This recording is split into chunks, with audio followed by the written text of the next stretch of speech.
Testa något nytt. Om jag skriver ditt namn på min hand så ska jag få ditt nummer. Men om jag skriver fel så ska ni ge mig en lavett. Visa handen. Jag har alltid rätt. Det var bra, chef. Ja, det är bra. Kan du stanna in? Va? Jag vill testa någonting. Ja. Kan du stanna? Ja. Om jag skriver ditt namn på min hand så får jag ditt nummer. Men om jag skriver fel så ska du ge mig en lavett. Kolla, om jag skriver ditt namn på min hand. Om jag har rätt så får jag ditt nummer. Om jag har fel så får du ge mig en lavett. Okej? Din.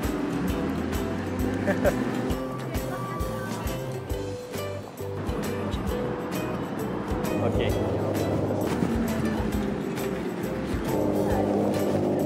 Vad fan? Haha. Det var bra. Vad är ditt nummer? Jag vann. Så. Ja, men... Nej, det var kul. Jag vann. Det är inte mitt namn. Va? Det är inte mitt namn. Det är ditt namn. Det står ditt namn. Vad är ditt nummer? Okej, de får se.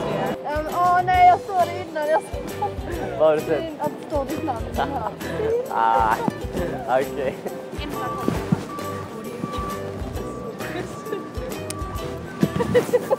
Vad är ditt telefonnummer? Fel.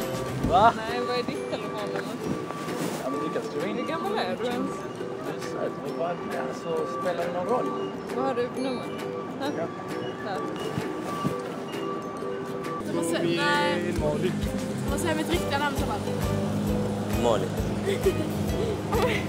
Hejdå. 07. Ojsan.